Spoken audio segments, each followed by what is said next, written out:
welcome to a new edition of Inside Boxing Daily. I'm your host for tonight and your only talker for tonight, Jeremiah J. Preisser. I want to welcome you in. First and foremost, we are brought to you by the Retired Boxers Foundation with Jackie Richardson and former amateur standout Alex Ramos. Again, as I've said time and time again, these guys don't have 401k plans, so if you go over there, pitch in a little bit, help these guys out. They're doing a lot for, former fighters. It's well worth your time, and they're good people. On top of that, we're brought to you by betnow.eu. If you click on the banner, use Truth50 as your promo code, you should get a little bit back. On top of that, and thank you to Chris Henderson, who is also part of the Grueling Truth Network, does the Counter Punch podcast with Wilson Urena on Thursday nights typically, so I'm still expecting that one. Worth the listen as well.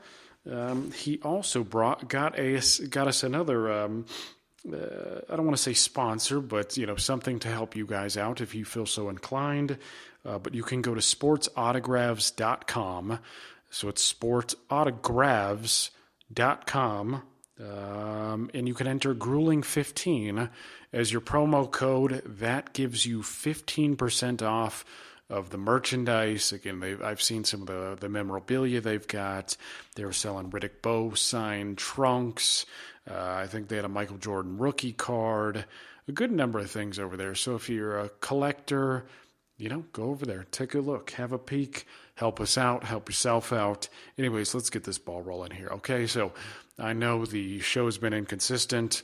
I know I've already said that before, but let's get some analysis because, I've tried to have a couple of guests on because I don't like doing the shows by myself. If you enjoy listening to just me talk, I appreciate it. But personally, I like somebody coming on so I can bounce ideas off because I have a high opinion of myself, but, sometimes I'm wrong, and sometimes it's just nice to get feedback and have some further analysis. And sometimes people just see things the way you don't, right? And they can, give you insight because of that, and you grow and learn because of it, and you can be smarter because of it. And that's my rationale.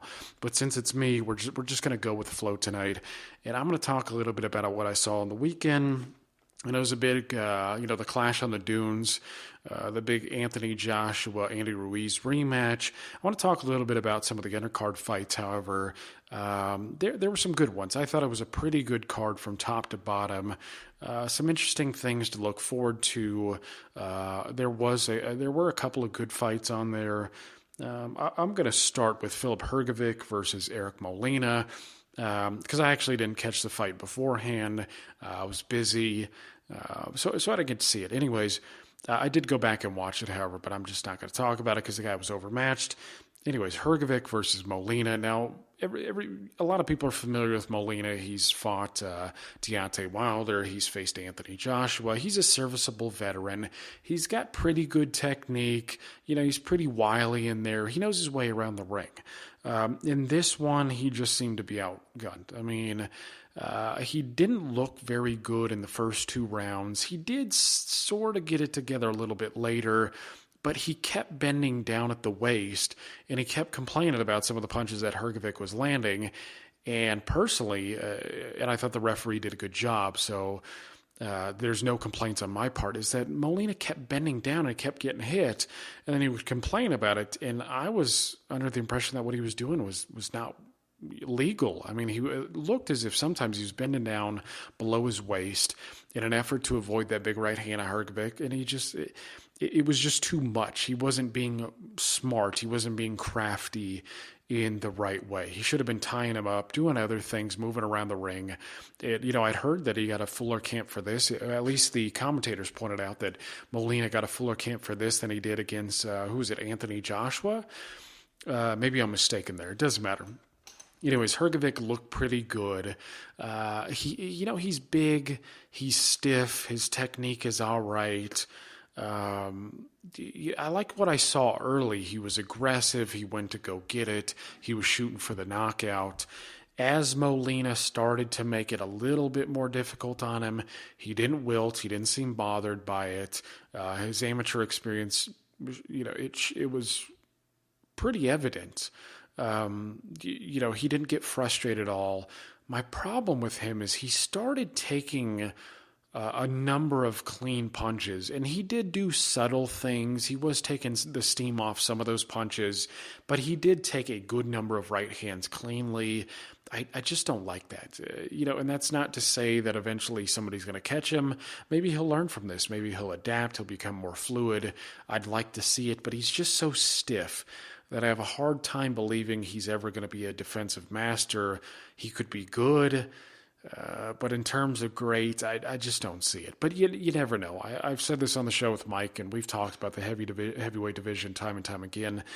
It's that none of these guys, at least to me, Mike is big on Daniel Dubois. Maybe he's right. I just don't know. My problem is I've got to see these guys with an elite level operator, and I don't really consider any of these guys elite level operators. None of them. I mean, not even Fury. Though Fury may prove me wrong, Wilder may prove me wrong. I want to see it before I believe it. It's just right now, I don't. It's just touchy feely. It could be Danny Dubois, could be Hrgovic, could be one of these other guys. I mean, there are a few Eastern European guys that are on the rise, and they may wind up being the next Lewis or Klitschko, or somebody maybe even more dominant. I'm just not convinced. A lot of these guys who come in, Tony Yoka, for instance, I think is going to be good. He looks a bit more fluid than somebody like Hrgovic, but it's just hard to say, whether they can take a punch, how they're going to adapt to somebody who's more crafty, somebody who can land body shots consistently. There's just so many questions because of the opposition. But with that, Hrgovic, he did a good job of throwing the right hand, and a lot of heavyweights do rely on that punch. Hrgovic, again, looks like one of those guys, but he adapted well enough to throw the left hook to the body, and I think ultimately that's what did it. That nice left hook to the body, folded Molina over, and that was pretty much it. But it was a good win. Hrgovic needs some seasoning still. I'd like to see him step it up. I wouldn't mind seeing him fight somebody in the back end top 10. I think he could fight, Konaki or somebody like that. That's not going to happen, I don't think, but I think he's ready for somebody in the top 15, back end top 10. And let's see it done. Let's see how this kid progresses. And the good thing about it is he's not that old, and he should have some good years left on him. But we'll wait and see what he eventually becomes. A lot of guys like that on their way up. So it's going to be an interesting time in the near future for the heavyweight division. Of course, I'm not convinced it's going to be a great time, but again, solid win. Molina's a decent fighter. Hrgovic moves upward and onward. Anyways, we also had Dillion White versus Mariusz Vach. Vach is one of those guys I actually like, not because I think he's particularly skilled or he's all that interesting style-wise, but he's huge, and he's tough as old work boots. I remember when he fought Vladimir Klitschko, and he took a hellacious ass-whipping that took bombs from Klitschko all night long and ate him and kept coming. He is bad stylistically in the sense that he's a long guy. He has good reach. He's got a good chin. But he just doesn't like to fight at distance. Maybe that's because he believes in his chin and he gets away with it a lot of times. I mean, he is older now. He has been stopped a few times. But again, he's been past his best, I think, for years as well. But he just likes to fight on the inside, and he gives up a lot of his advantages because of it. And that's why he's never going to be a top 10 guy, right? That's why he's just never going to make it to the level that he would like to. He just didn't utilize those skills early enough. Dillion White, of course, looked fatter. You could see the extra weight was bothering him pretty early. He was huffing and puffing. His work rate was down. He wasn't throwing combinations as much as he should have. But I still like White. I mean, the whole B sample thing, I don't know about all that. It just seems real convenient that on the eve of the fight, he gets the green light, and they're saying, it's a contaminated, whatever it is. I don't know. I'm not getting into black helicopter theories or anything. I just, I don't know, man. It's just, I always try to follow the money because that seems to be where all these things end up. And again, I'm not saying there's some conspiracy or anything. I don't like the timing. It just seems odd, and it just all seemed kind of hush hush. And then all of a sudden they're like, hey, well, yeah, we accept his explanation and yeah, go ahead and fight. Anyways, White did not look great. I can't really blame him. He probably should have stayed in the gym and kept his weight down. But then again, how can you blame him? Maybe he was under the impression that he didn't know, or it was late, or he took it on short notice. It could be a number of things. So I'm not going to knock him too hard for his weight. If he fights somebody of higher stature, he's going to come in slimmer. He'll be quicker. He'll be a little bit sharper. The thing that kind of turned me off about the commentary for that fight, however, was some of these guys were talking about how sharp he was technically, and like he was a combination punching master. I didn't see all that. I mean, I like White, but technically he's not flawless. He's okay. I mean, he's got his good spots and his bad spots. It's kind of like Deontay Wilder, actually, where Deontay Wilder does throw a really good right hand from time to time, but it's also, supplemented by, windmill punchings every now and again. It's like that jab of Dillion White. They noted it from the DAZN commentary, where he would, he pulls it back and he kind of like, it's almost like he pulls it back like a slingshot and then he lets it go, and it's kind of in a chopping kind of fashion. And yeah, I mean, it works against somebody like Marius Vach, who's not really good at moving his head and doesn't really mind taking punches. But it just, something like that's not really going to work, or it shouldn't work at the highest levels in this sport. But White got the job done. I like him a lot. Well, I don't like him a lot, but I do like him just because he never really lets the play get away. Even if somebody lands a combination on him or just a good single shot, he typically comes back. He has the mentality that he's willing to make it a firefight if he has to, and it's just a good way of never letting the momentum get away. And he had to get a little gritty in the late rounds. Vach kind of came on, but it's a good, solid win. I mean, at this stage, you can't really blame him. I mean, he's been playing the waiting game for how long now? And it seems if the Alphabet Soup organization is allowing him to have his status back after this. So maybe we'll get a Deontay Wilder fight in the future.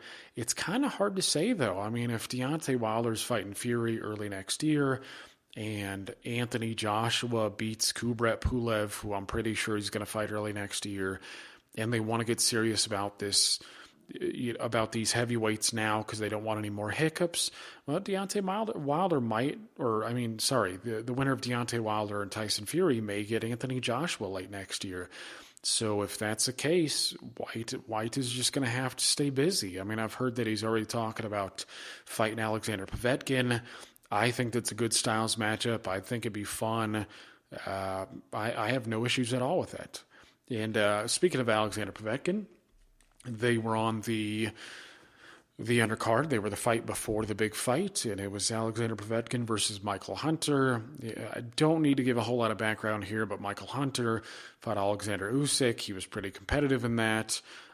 He's moved up to heavyweights. He's got, big golden dreams. And Povetkin, of course, is a 40-year-old who's been doing it for a long, long time. Povetkin is a guy that I've been high on for a long time. I just think he's underrated. He was playing second fiddle to the Klitschkos. It wasn't a great era, but I mean, if you're lesser than the Klitschkos, that's not something to be ashamed of. And he's 40 years old. He's still in the top 10. Once because 2019 is winding down. We're getting close to the end of the road here and ushering 2020 in.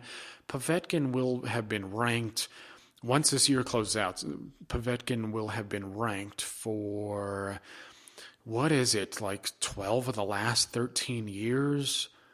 13 of the last 14 years, something like that. I mean, it's pretty impressive when you look at the numbers, and I pointed out in previous podcasts too. I think he's ranked number 6, number 7 by Transnational. I think he's about the same for the Ring magazine.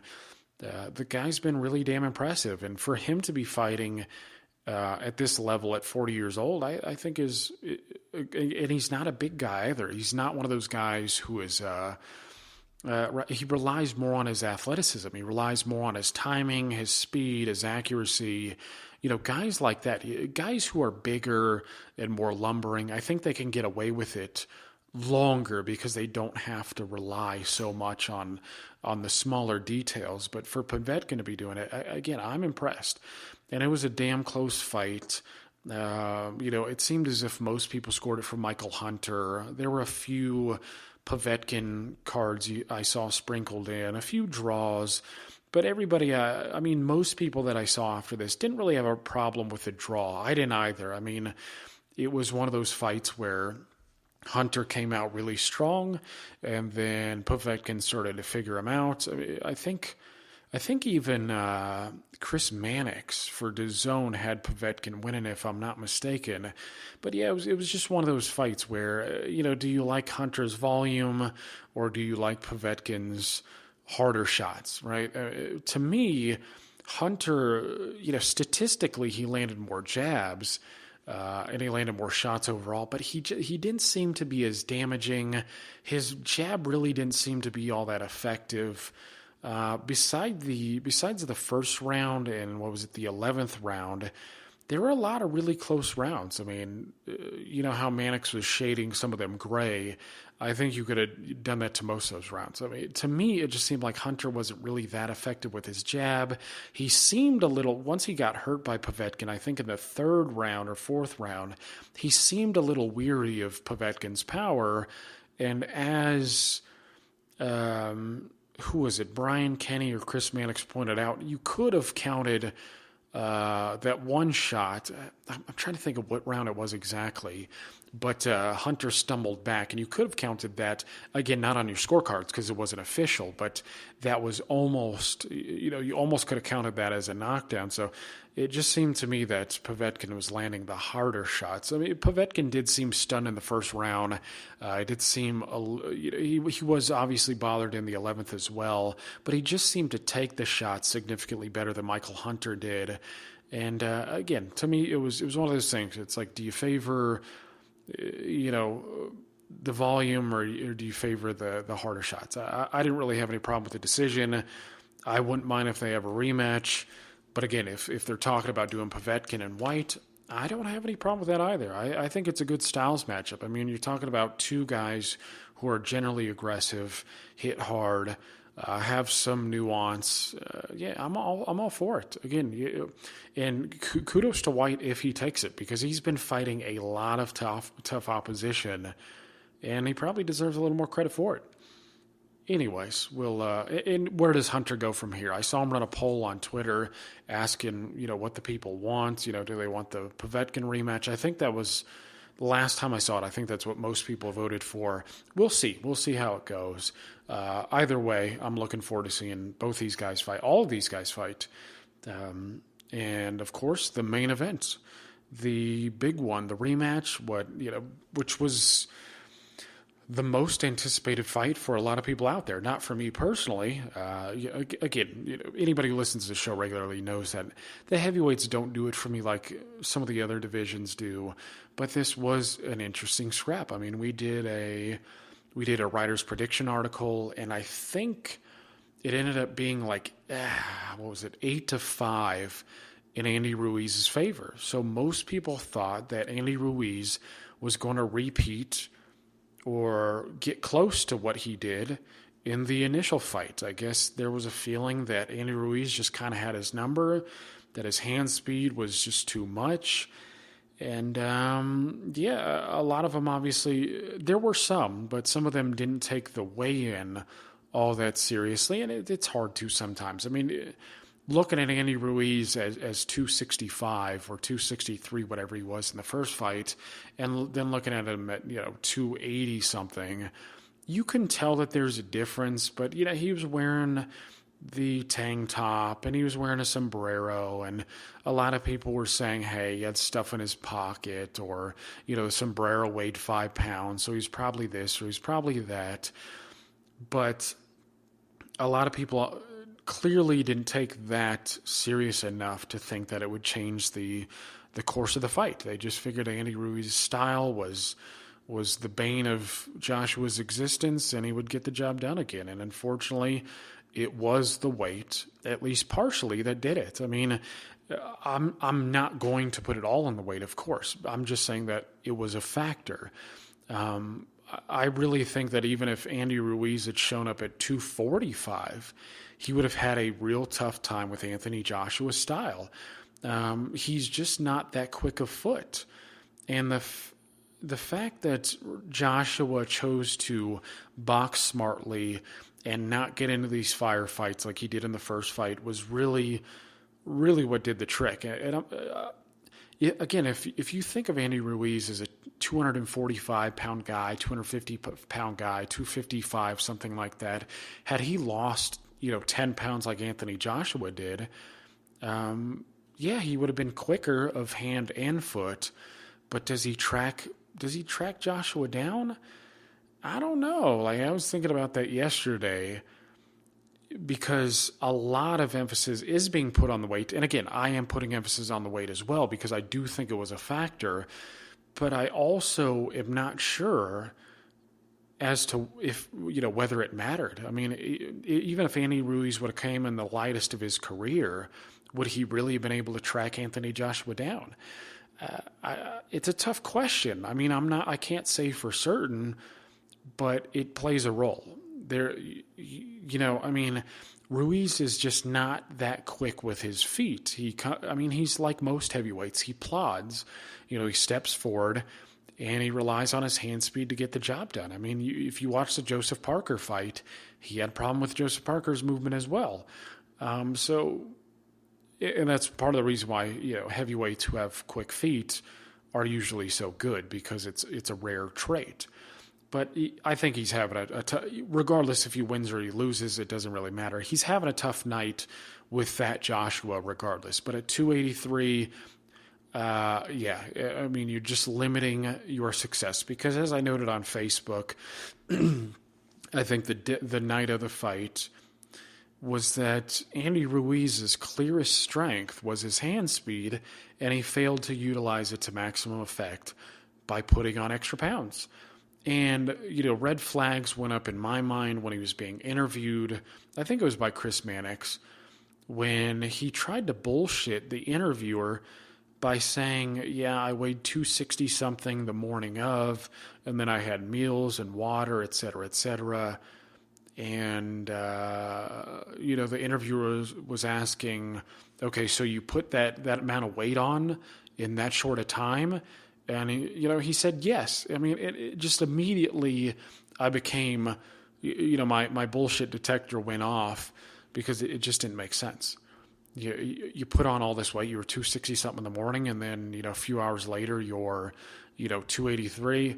And then in the post-fight interview, he admitted he didn't train like he should have. He let people down, et cetera, et cetera. Just disappointing. I mean, it's really disappointing to hear stuff like that, especially around Manny Robles, who's a good trainer, and saying that, he was training himself. It was kind of a slap in the face, to be honest with you. But as Mike and I talked about, even before this fight happened, history is not kind to people like Andy Ruiz. It's just, it's a commonality in heavyweight boxing. When these guys get an opportunity, they make the most out of it. They become a title holder or the heavyweight champion of the world. A lot of them just lose focus because they now have money. These guys are growing up poor. They don't have much. They're living rough. All of a sudden they've got, $1 million+ in their pockets. They can go spend it on, nonsense. And Andy Ruiz was obviously doing that. I mean, he bought himself, a Rolls Royce, probably bought himself a nice house, and he'll have some more money to do that stuff too, which is concerning for his career, but, okay for his life. So, in that perspective, there isn't a real loser here. I mean, Andy Ruiz was a late replacement to Jarrell Miller, and he won the fight. He got a rematch. He's got huge sums of money for both. he's going to be well off. Granted, he spends his money wisely forever if he needs to be. But given that, it was just disappointing to hear all of that stuff. He said all the things you do not want to hear a guy say in that moment. And anyways, as for the fight itself, Joshua, he was just efficient, right? He looked lighter. He lost, 10 pounds, most of which was probably muscle. He stuck behind the jab. He didn't get careless. There were a few times there, however, I think in the middle rounds, where he was mixing it up a little too much. And then when Ruiz started firing back, there were some close ones there. And he was like, all right, I need to, bring it back to the basics, boil it down, and, just stick behind the jab. And Joshua just did a damn good job. I mean, much of what Andy Ruiz landed, were jabs to the body, right hooks in the clinch. Not many shots that were damaging. There were a few here and there that I thought, Joshua was obviously taking, big mental notes of, but nothing that serious. But Joshua got the job done. I mean, kudos to him, because how many people are writing him off, saying, he shouldn't come back so soon. He should get rid of his trainer. All sorts of stuff was being floated around. He did this and he did that. And Joshua, to his credit, he took the loss like a pro. He didn't make many excuses. He didn't, throw anybody under the bus. In my opinion, he did it the way you should do it. There are just too many people who are reactionary, especially in boxing. And to be honest with you, fighters are like that themselves. That's why you see, like Daniel Jacobs, when he's taken a loss, or Golovkin, he's taken a loss, all of a sudden he's switching trainers. He just needs something new. It's the way it is. I mean, when you're only fighting 2 times a year, when you get to the world level, that's the way it becomes. And it's not uncommon. It happens all the time, but I'm crediting Joshua, who I'm not that big of a fan of either, but he did the right thing, and he stuck with his guy. He adapted. He got serious, got to work, and got the job done. Good for him, man. Anyways, give me just a second here.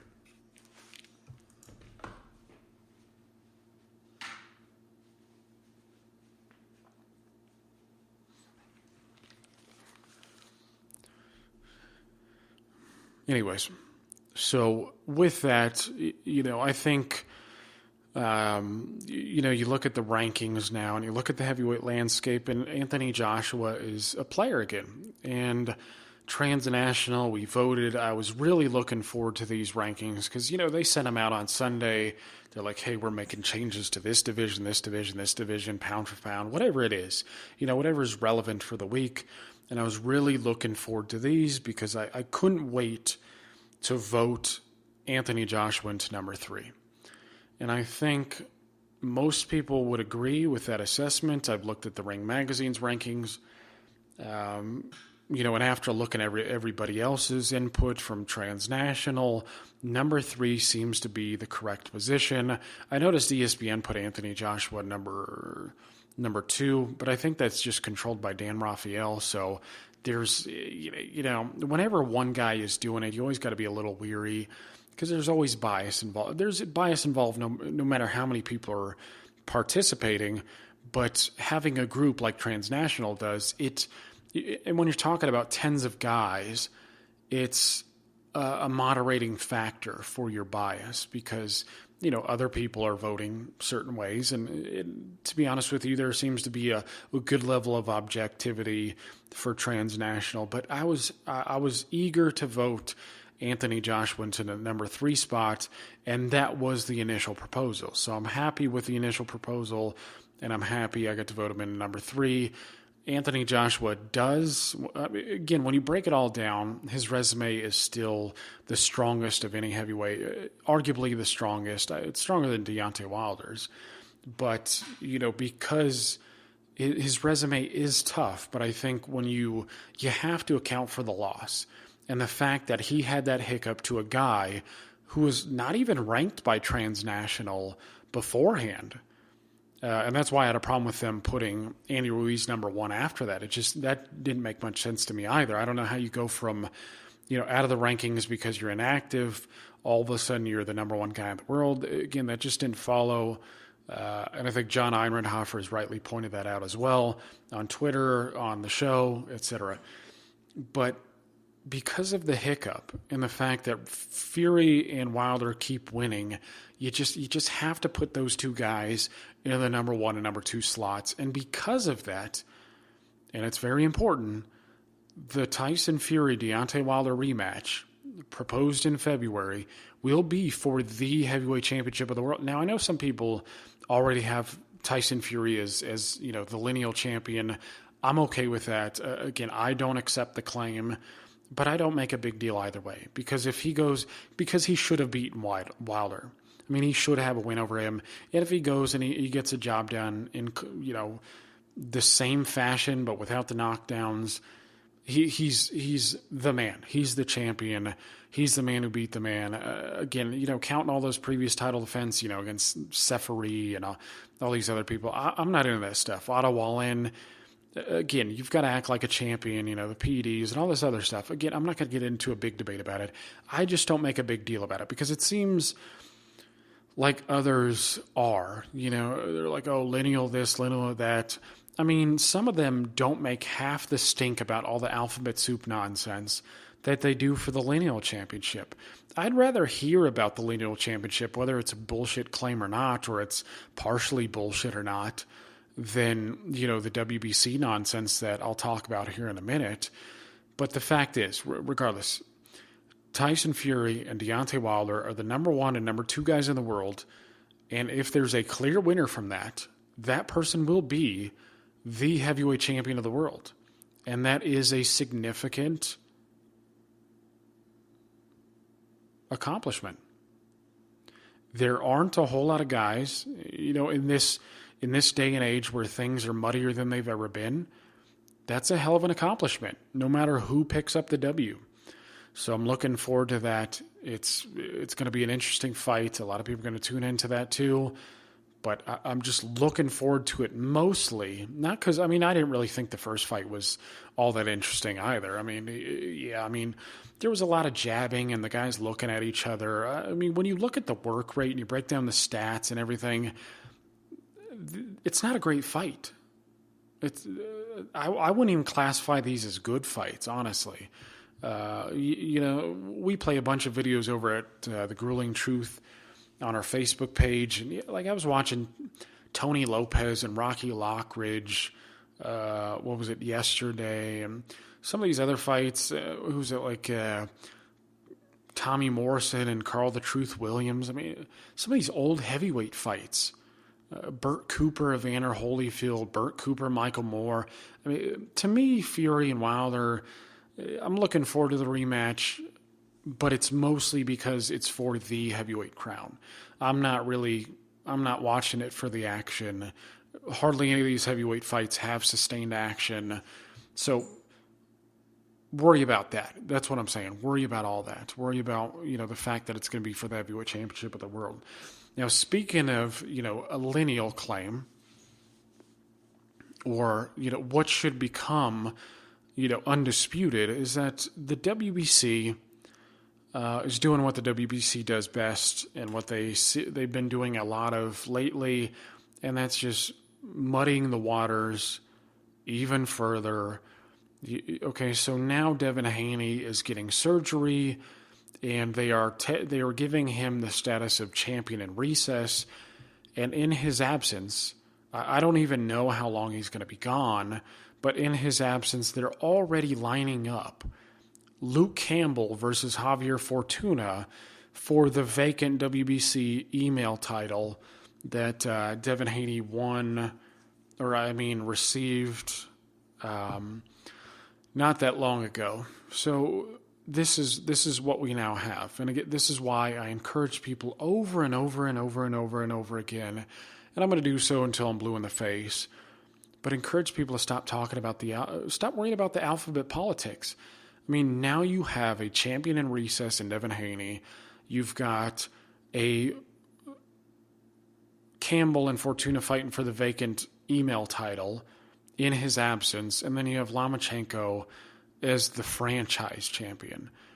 Now, what do you make of all this? I mean, and why is it even worth the exercise? Why is it worth the exercise in trying to tease out all of the details when all you have to do, as I alluded to earlier with Dillion White's B sample, follow the money? What is it with the WBC that would encourage them to do something like this? It's the money. So now that Devin Haney is on the shelf, they can just fill in Fortuna and Campbell, have them pay a sanctioning fee, and then when Devin Haney comes back, they get another sanctioning fee. Instead of waiting for Devin Haney to recover, maybe he fights. Again, I don't know how long he's going to be out, but let's say he doesn't come back until the mid 2020, right? So they're missing a slot early in the year, and they might as well fill the vacancy. And they're doing it for money. This isn't for integrity. It's for nothing else. It's only for money. That's all it's ever about. All it's ever about. This isn't for the good of fighters or whatever you may think it is. It's politics, and it's corny. I'm tired of it, and I'm just always going to be tired of it. I just sound like a grumpy old man here, and I'm sorry. It's late where I'm at. So that's partially what's playing into it here, but you know how I am when it comes to alphabet soup nonsense. I mean, I have no respect for these people, and you shouldn't either. I mean, what they do and who they give their belts to, it's political slap ass. These organizations need to be relegated to non-existence, really. I mean, none of them are good for the sport. Anyways, until that happens, I'm just going to keep bashing them. Just bashing and bashing them. And, yeah, so what now? So if Teofimo Lopez and Richard Comey, when they fight, that winner will be lined up for, Vasyl Lomachenko early next year. And some people will have the audacity to say that whoever wins that, I mean, really the aim is at Lomachenko because he's going to be the favorite no matter what happens against Lopez and Comey. It doesn't matter if Lopez starches him in, 3 rounds, 2 rounds, 1 round, 30 seconds, first punch he throws. It doesn't matter. Lomachenko is going to be the favorite going into that fight.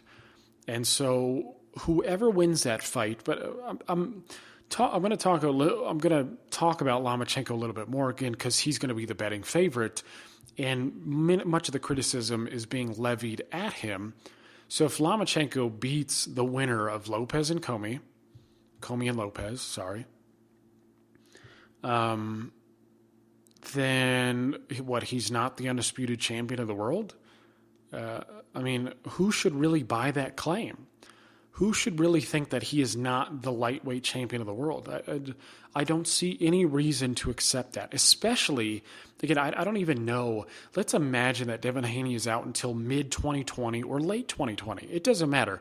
Let's just imagine that he's out until after the Lomachenko winner of Comey-Lopez fight is already happened, right? So let's imagine Lomachenko versus Comey or Lopez happens in April of next year. And then Devin Haney doesn't have his first comeback fight until June or July, something like that. Are we really going to accept that Lomachenko is not the lightweight champion of the world? Imagine if Luke Campbell beats Javier Fortuna for that belt. Are we really going to say, well, no, Lomachenko needs to beat Luke Campbell for that title? Or we're going to say a guy Lomachenko already beat is somehow holding up the line? It's nonsense, man. It's bullshit. It's bullshit. It's not worth taking seriously. Lomachenko's not ducking anybody. I mean, everybody knows that the winner of this fight has been on his radar, been in his sights for months and months now. And whoever wins that fight is very likely going to be the number 2 lightweight in the world. And Lomachenko's number 1. Lomachenko versus that winner, that's the champion. That's all you need. The number 1 versus number 2, that's all that should matter. That's how most sports do it. And I don't even if Devin Haney was fighting Javier Fortuna for, in a defense, because that was the original plan. Fortuna was going to be a defense for Haney, but because of his shoulder issue or whatever it is, again, I haven't looked too deep into it. Now it's Luke Campbell. It just doesn't make any sense to me why we would deny a guy like Lomachenko his undisputed status. And as I pointed out on Facebook and other places, the term undisputed doesn't even make a whole lot of sense because it's not foolproof. You could have, again, this could happen. Like, imagine if Deontay Wilder and Anthony Joshua made a deal. Instead of Tyson Fury, Deontay Wilder and Tyson Fury fought early next year. Imagine they fought in February instead. And the winner of that fight would hold all of the alphabet trinkets, all of them, unless the WBO decides to strip Anthony Joshua, because they've made the order that they got to fight Usyk. They're not going to fight Usyk. They're going to fight Kubrat Pulev. Pulev has been in line for longer, and really, it's just a dumb mandate, anyways. I mean, I like Usyk. I think he deserves a shot soon. But after you beat Chaz Witherspoon, again, I know it's a WBO rule, but I don't really care. I mean, it's just alphabet soup nonsense to me. Just let Usyk wait. I don't see any problem with that. And again, if Joshua and Wilder fought, that winner would hold all of the alphabet trinkets, but they would not be the heavyweight champion of the world because that would be a number 1 versus number 3 fight. Okay? So that's not crowning a new champion. That's not the champion. So how the hell can you be undisputed if there's dispute? Everybody would still dispute whether or not Anthony Joshua or Deontay Wilder is the heavyweight champion because they haven't fought Tyson Fury, who's ranked higher. So this is just the folly of boxing and so many divisions and titles and the nonsense that permeates the sport and continues to. But anyways, Lomachenko, if he beats whoever wins the Lomachenko versus Comey Lopez winner, that's the lightweight champion. Whether they have all the belts, none of the belts, doesn't matter. That's a champ. That's how it should be. And that's all there is to it. Anyways, I will be on tomorrow. Hopefully I can get a guest on. I've been trying to get Hamed on, but I didn't hear anything back from him tonight. Maybe he was dismayed by the elections in Britain. I don't know. I'm not going to get into politics or anything, but I've seen a few disgruntled people. I've seen a lot of elated people. But again, I'm not going to touch on that. This isn't a political show. I'm not going to isolate any of my listeners. Don't want any hate mail. I've got enough things to do as it is. Don't feel like replying to that sort of stuff. And if you hate me, just send me a message on Facebook. That's the easiest way to contact me anyways. Just send me a message on Facebook and talk about how you don't like me or my views or, I'm wrong about something. That's fine too. I don't care. Anyways, I'll be back tomorrow with or without somebody. I really want to talk about that Terrence Crawford-Aegis Kavaliauskas fight. I can say that name correctly. I know a lot of people are just calling him Mean Machine, but Kavaliauskas is my buddy. I've had him on the show before. I like the dude a lot. He's a stand-up fellow. And, I wish him good luck. I mean, the odds of him winning that fight, not good. But he's schooled. He's one of the biggest punchers at welterweight. I like him, okay? And in boxing, you never say never. We've seen crazier stuff, and I wish him the best of luck there. Anyways, I'll talk about that tomorrow, again, with or without somebody analyzing that fight with me. I've got enough to say on it to keep you busy for about 20, 30 minutes. With that, I'm going to leave you there. And again, brought to you by the Retired Boxers Foundation. Sports autographs. Use the code grueling15 for 15% off. Again, thank you, Chris Henderson, for that. Also brought to you by betnow.eu. Use Truth50 as your promo code. So, for Jeremiah Preisser, you've been listening to The Grueling Truth, where legends speak.